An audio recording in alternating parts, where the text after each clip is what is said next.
श्रमजीवी पत्रकार संघ के सारे पदाधिकारी दोस्तों, आज इंटरनेशनल प्रेस फ्रीडम डे है।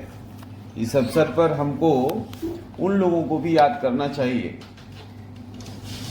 जिन्होंने पत्रकारिता के लिए अपनी जान दे दी।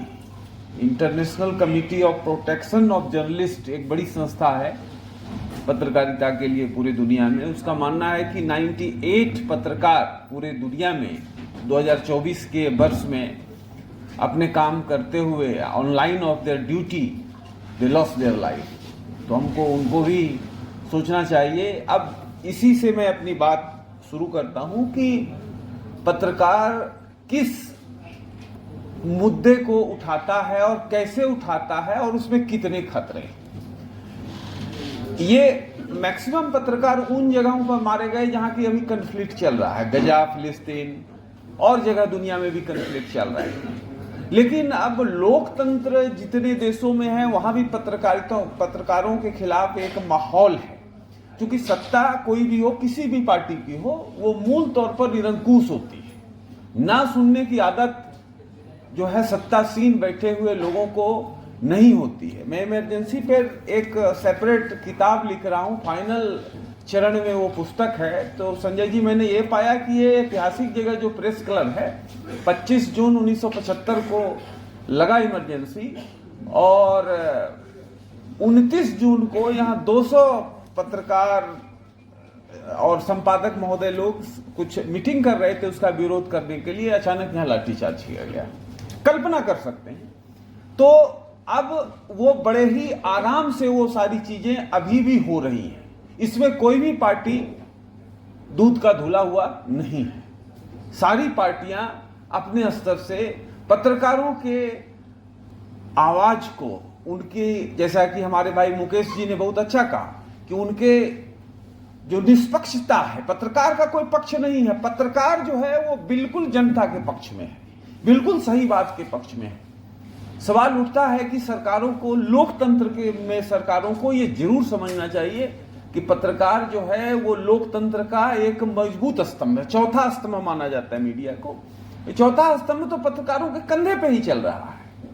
फिर ये भी देखना होगा कि अगर स्वतंत्र आलोचना होती है तो शासकों के नजर में वो चीजें आ जाती है। कबीर कहता है कि निंदक रे राखिए आंगन कुटी क्षमाए। तो निंदकों से क्या डरना, उसको लेकर के आत्मसात करके उसमें चेंजेस करना, ये चीजें होनी चाहिए। दुर्भाग्य है कि ये चीजें, ये संस्कृति आज के जो सत्तारूढ़ संस्कृति है उसमें घटता जा रहा है। इसमें कोई भी पार्टी, मैंने जैसा कहा, दूध की धुली हुई नहीं है। पावर में आते हैं तब अपना रंग दिखाते हैं, पावर में नहीं रहते हैं तो बहुत ही हमदर्दी पत्रकारों के साथ रहता है, जो कि प्राकृतिक है चूंकि वो लड़ रहे हैं जमीन पर। दूसरी बात यह है कि पत्रकारिता को भी एक लक्ष्मण रेखा के अंदर रहनी चाहिए। उसमें भी डाइल्यूशन हुआ है। इस बात को कोई कानून से नहीं लागू किया जा सकता है। ये सिर्फ और सिर्फ अपने द्वारा आत्मचिंतन करने की इस पक्ष पर जरूरत है। जब स्वतंत्रता आंदोलन चल रहा था तो आप फर्ज करिए कि किस तरह से पत्रकारिता चल रही थी। गणेश शंकर विद्यार्थी को ले लीजिए, और बड़े बड़े पत्रकार थे, कितने जुल्म उनके ऊपर हुए, लेकिन उन्होंने किस निर्भीकता से अपना लेखनी का काम जारी रखा। बाल बच्चे तो उन्हें भी थे, ऐसा नहीं है कि नहीं थे, जीवन उन्हें भी चलाना था। तो वो भी एक हमें ध्यान देना है हम पत्रकारों को कि किस तरह से हम उस चीज को भी टेक केयर करें कि एक लक्ष्मण रेखा जो है वो वायलेट नहीं हो। मैं अपना बात समाप्त करने से पहले एक और बात कहना चाहता हूं कि पत्रकार और मीडिया जो है, पत्रकार दोनों एक ही है, उसमें कोई कंफ्यूजन नहीं है। लेकिन सवाल यह उठता है कि लोकतंत्र को अगर मजबूत कराना है, किसी भी देश में लोकतंत्र कितना मजबूत है, वहां पत्रकारों को कितनी आजादी है अपनी बात कहने की, लिखने की, इससे पता चलता है। आप किसी भी लोकतंत्र के में अगर कोई लोकतंत्र एक थर्मामीटर लगाने की बात है तो वो मीडिया है। वो मीडिया बताती है कि कहां लोकतंत्र का क्या स्तर है, कितनी गहराई है आजादी के तमाम मापदंडों का। कुछ सीमाएं हैं, उन सीमाओं का पत्रकार पालन करेंगे, लेकिन सत्तारूढ़ दल और जो भी रूलिंग ओलिगार्की के मेंबरान हैं उनको ये देखना होगा कि वो अपने कर्तव्य का निर्वहन करें और नैतिकता की भावना से बने। नैतिकता से बड़ा कोई कानून नहीं है। हम सब जानते हैं बहुत सारे कानून इस देश में बने, पत्र नैतिकता सबसे बड़ा कानून है। पत्रकार को लिखने के वक्त ये ध्यान देना चाहिए कि वो जो लिख रहे हैं उसका क्या परिणाम होगा।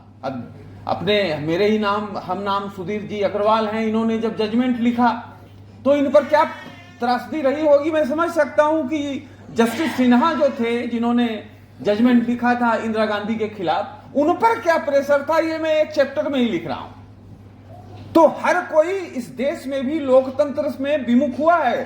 ड्यूरिंग इमरजेंसी न्यायपालिका तो बिल्कुल जो है जय श्री राम वाली पार्टी हो गई थी, जो कहे इंदिरा गांधी वही जो है हो गया था जुडिशरी। मौलिक अधिकारों को स्थगित किया गया और उसको सुप्रीम कोर्ट ने मोहर मारा, लेकिन पत्रकारों ने उसका भी विरोध किया।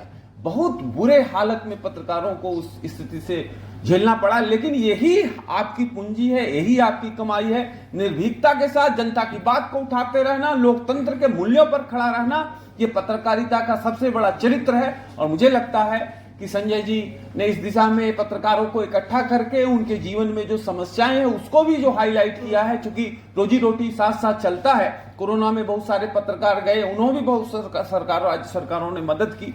संजय जी इन चीजों में लगे रहते हैं। आप सबको बहुत बहुत धन्यवाद।